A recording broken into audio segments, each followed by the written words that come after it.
The sound of a slow heartbeat fills the silence. A single drop of blood falls on cold marble. In that still moment, the world seems frozen, like it's holding its breath, waiting for something terrible to begin. A faint voice whispers from the dark, "When blood calls to blood." Who answers? A door creaks open somewhere far away, light spilling into a room that has not seen life for a long time. On the walls, old family portraits, faces half burned, half forgotten. A storm rumbles outside, as if warning what's coming. Something has returned. Something that was never meant to wake again. The rain hits the old mansion like it's trying to wash away the sins buried inside. But some stains never fade. They only sink deeper into the walls, whispering stories no one wants to hear.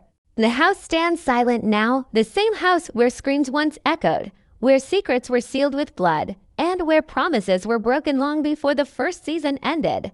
You can almost hear them if you listen close enough. The arguments, the lies, the final words before everything went dark. A fire once took half the house. Everyone said it was an accident, but the truth was far uglier. It wasn't the flames that destroyed the family. It was what they were hiding. Every ember that burned that night carried a secret. And one of those secrets survived. Someone who was supposed to die in that fire never did. They've been watching, waiting, learning every weakness, every scar left behind. Now, after all these years, the family that thought they were safe is about to face the past they buried.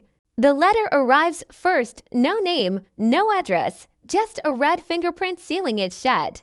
Inside, only 4 words. Blood always remembers you, and with that, the nightmare starts again. Thunder rolls across the sky as the old clock starts ticking after years of silence. Every tick sounds like a warning. Every second, like a countdown. Shadows move in the hallways, doors open on their own, and something unseen walks where footsteps should never fall. It's not just haunting, it's calling. Calling the ones who escaped to return one by one to finish what was left undone. Outside, the wind howls through broken windows, carrying voices that should not exist. Inside, a light flickers once, twice, then goes out. In the dark, someone whispers a name. It's a name that hasn't been spoken since the night of the fire. And somewhere, miles away, that name wakes the only person who can answer it. Their eyes open in the dark, cold and calm. They know the time has come. The blood is calling again. The story doesn't begin where it ended. It begins where everyone thought it was over, in the ashes, in the silence, and in the guilt no one could ever wash away. Because blood doesn't forget. And it never forgives. The night is colder than usual. The wind moves through the trees like it's carrying memories instead of air. Somewhere in the distance, the sound of church bells rings slow, hollow, and out of time, as if echoing from another world. A car's headlights cut through the fog, crawling up the old hill road that leads to the mansion. The engine hums softly, steady and calm, but the driver's hands tremble slightly on the wheel. The rain has stopped, yet the world still feels wet, like it's soaked in something heavier than water, maybe fear, inside the car. The smell of old leather mixes with the faint scent of blood on the driver's sleeve. They don't wipe it off. They don't even look at it. They've carried that blood before, years ago, and they know what it means. The car slows as the mansion comes into view, tall, broken, and unwelcoming, its windows glowing faintly like the eyes of something alive.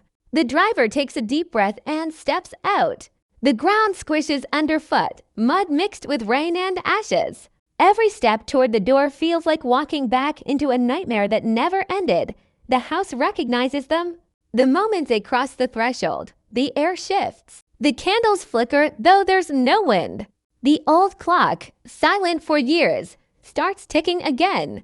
It's almost like the mansion remembers every sin, every scream, every drop of blood that ever touched its floor. They whisper softly, "I'm home," but the word home feels wrong, poisoned. This place was never home. It was a cage made of guilt. Upstairs, the portraits hang crooked, eyes half burned, but still watching. One frame is missing, the one that used to hold the picture of the youngest child. the only one who never came back after the fire. Their room remains untouched, dust frozen on every surface, toys lying exactly where they were left. On the window, a handprint appears, faint, childlike, and wet, but no one is there to make it. The driver looks up sharply, breath held, nothing, only silence. But silence can scream louder than words when you're alone in a place like this. A sound rises, a soft humming, like a lullaby, the same one the child used to sing. It comes from behind the locked door at the end of the hall. That door hasn't opened since the night of the fire. No key fits it anymore. But tonight it creaks open by itself. Inside, the air smells of smoke and roses. On the wall, written in something dark and shiny, are the same 4 words from the letter. Blood always remembers you. The letters are fresh. The driver touches one, still warm.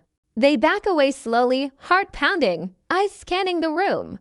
A figure stands at the far end, half hidden in the shadows. It's not moving, not breathing, just standing, watching. The driver whispers, "Who's there?" No answer. Only the faint sound of dripping drip, drip, drip from somewhere above. When they look up, they see it. A mark carved into the ceiling, the family crest, scorched into the wood. The same crest that burned in the fire, the same one that was buried with the ashes. Except now, it's back, glowing faintly red, as if alive. They take a step back, but the floor creaks under their weight, loud enough to break the silence. The shadow tilts its head, slowly, curiously, like it's remembering something. Then, in a voice that sounds both familiar and broken, it whispers, "You came back." The lights go out. For a moment, there is only darkness. Then the sound of a match striking. A single flame flickers to life, revealing the driver's face, older, haunted, and wet with tears. The reflection of the flame dances in their eyes. "I had to," they whisper. It's not over. The match burns out, leaving them in blackness once again. But the house isn't quiet anymore. Footsteps echo from upstairs. Doors slam. The walls groan. The mansion is awake. And so is the curse that sleeps inside it. The blood that binds them, the same blood that destroyed them, has begun to move again, pulsing through every hidden corner of this family's history. Outside, lightning strikes. The entire hill glows red for a second. And in that flash, we see the outline of more figures standing in the rain, watching the mansion from afar. They're back to all of them. The ones who left. The ones who lied. The ones who should have stayed buried. The family has returned. And this time, there will be no forgiveness, no mercy. Only blood. Dawn never truly comes to that place. The sky turns gray, not bright. The air feels heavy, as if even the wind refuses to breathe near that mansion. The old iron gate creaks open, not because someone pushed it, but because it was waiting for them. The first car stops at the edge of the gravel path, tires crunching softly. A woman steps out, dressed in black, her face hidden under a veil. She stands still for a long moment, staring at the house that once tried to kill her. She carries no suitcase, no flowers, just a small box wrapped in chains. No one knows what's inside, not even her. But it hums faintly, like something alive. She isn't alone for long. Another car arrives, then another. Doors open one by one, and the ghosts of a family step out in flesh and blood. Each face older, colder, but their eyes still carrying the same fire. The oldest brother, the one who vanished right after the fire, walks up the path with slow, steady steps. His coat drips with rain, and his hand never leaves his pocket. Some say he brought death with him wherever he went. Some say death followed him here. The mother comes next. Her hair is white now, but her presence is sharp, like glass. She doesn't cry. She never did. Her eyes move over the house, not with fear, but with quiet hate. She built this home with love once, before it became a tomb. Now she's here to burn what's left of it, or maybe to finish what she started. They all gather at the front door without speaking. The silence between them says more than words ever could. Old pain doesn't need sound. It just lingers. The door opens before they touch it, slowly, almost politely, like the house knows its family has come home to die. Inside, the air is thick with dust and memories. Every step they take leaves a mark. Every breath feels borrowed. The old dining table still stands in the center, long and dark, just as they left it. 11 chairs, though only 6 are alive to sit. The rest remain empty, but not forgotten. The woman in black places her chain box on the table. It rattles softly, like something inside wants to get out. No one asks about it. They all have things they'd rather not speak of. Instead, their eyes wander to the walls, the portraits that used to hang proudly now covered with sheets. Someone pulls one down. Beneath it, a painting of their father, smiling wide. But his eyes have changed. The smile looks wrong, stretched, like the paint itself twisted overnight. The youngest brother breaks the silence first. His voice is calm to calm. "We shouldn't have come back." The mother answers without looking at him. "We never left." A door slams upstairs. Everyone freezes. The air drops colder. They can hear footsteps, slow, dragging, heavy. The sound stops just above them, just falls from the ceiling. The chandelier sways though no wind moves. Then a whisper. It's the same lullaby again. The one that belonged to the child they lost. The mother closes her eyes, trembling for the first time. "She's here," she says softly. The woman in black opens the box. Inside, there's nothing but ashes and a single silver key. She places the key on the table, and suddenly, every candle in the house lights up. The shadows dance wildly across the walls, forming shapes that look too human to be tricks of light. They turn toward the staircase. At the top stands a small figure, half hidden in darkness. Her dress is burnt, her hair tangled, her face unseen. But her eyes, glowing faint red, stare down at them with quiet rage. She doesn't move. She doesn't speak. But when she lifts her hand, every door in the mansion slams shut at once. The brother shouts, "It's not real." But deep down, he knows it is. Because the fire didn't take her. The family did. They made her the monster she became. The truth they buried that night didn't die. It waited. And now the house wants its justice. The air fills with whispers, 1,000 voices murmuring from nowhere and everywhere. They echo the same words, again and again. Blood remembers. Blood returns. The walls start to bleed, thick, dark lines dripping down like tears. The mother drops to her knees, her voice cracking for the first time in years. "What do you want?" She screams, and from the top of the stairs, the little girl answers, her voice soft and broken. "What was promised?" Lightning flashes, flooding the hall with white light. When it fades, she's gone. Only her shadow remains burned into the wall, small and trembling, reaching for something that never came. The family stands frozen, the silence louder than thunder. The curse has spoken. The past is awake. Outside, the sun tries to rise, but the clouds swallow it whole. Morning never comes. Not for them.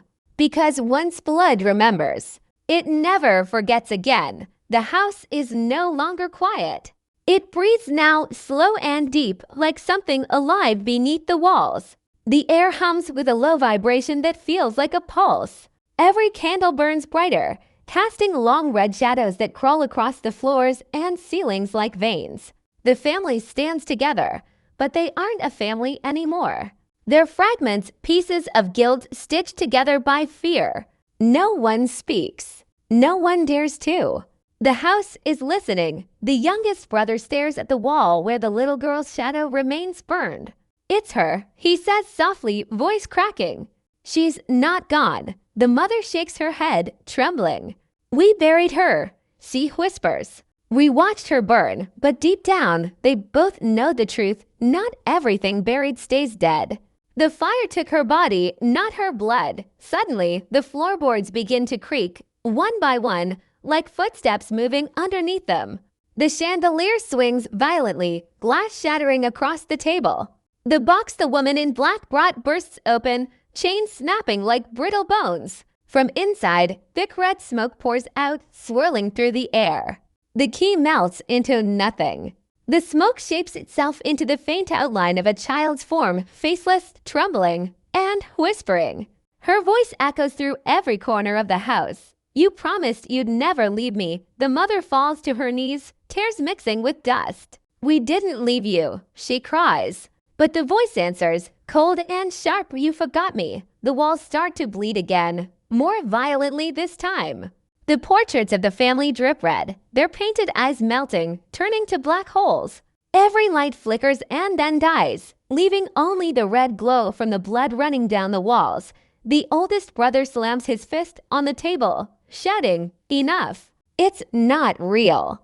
But the moment his voice rises, the mansion reacts. The doors slam shut, windows crack, and a scream echoes from deep within the basement, raw, human, endless. The ground shakes. The air turns thick, heavy with the smell of iron. One by one, the candles relight themselves, but this time their flames burn blood red. They rush toward the front door, but it won't open. The handle twists like it's alive, refusing to let them go. The woman in black steps forward, voice calm but trembling. It's not the house, she says. It's the blood. The curse lives in us, not in these walls. They turn to her, eyes wide. She continues, the fire didn't start from outside. It started from within. From one of us, silence falls heavy.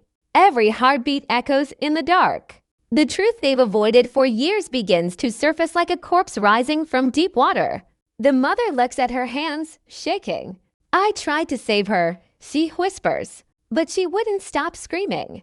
She saw what I did. She saw everything. The youngest brother steps closer. What did you do? He asks, voice cold, but the mother looks up, tears streaking her face. I lit the match. A thunderclap splits the sky outside. The ground trembles beneath the mansion as the red smoke thickens, turning into fire. But this fire doesn't burn wood, it burns truth. The walls begin to show flashes of memory. The night of the fire, the argument, the betrayal, the moment the match fell. They all see it now, the mother's hand shaking, the little girl screaming, the others turning away instead of saving her. The curse wasn't born from magic. It was born from guilt. The blood that ties them together is the same blood that damned them. The woman in black closes her eyes, whispering, she's not haunting us. She's trying to make us remember. Then, from the top of the stairs, the figure of the girl appears again, clear this time. Her eyes burn with sorrow, not hate. She looks at each of them, and the voice that follows is calm, almost gentle. You forgot who we were. But I didn't. She steps down the stairs slowly, and as she does, the fire around her fades into light. The house stops trembling. The bleeding walls begin to dry. The family watches in silence, hearts pounding, as the little girl stands before them. She reaches out her small hand toward the mother. I never wanted revenge, she whispers. I just wanted you to remember me. The mother reaches forward, and the moment their hands touch, the house exhales. A massive gust of air rushes through the hall, blowing out every candle. The mansion falls into darkness once more. When the light returns, the little girl is gone. Only ashes remain where she stood. The red stains fade from the walls, and the house stands still again, quiet and tired. The curse, it seems, has lifted. But as they turn to leave, something catches their eyes. The family crest above the fireplace, once black and burned, now glows faintly, red veins pulsing through it, like a beating heart.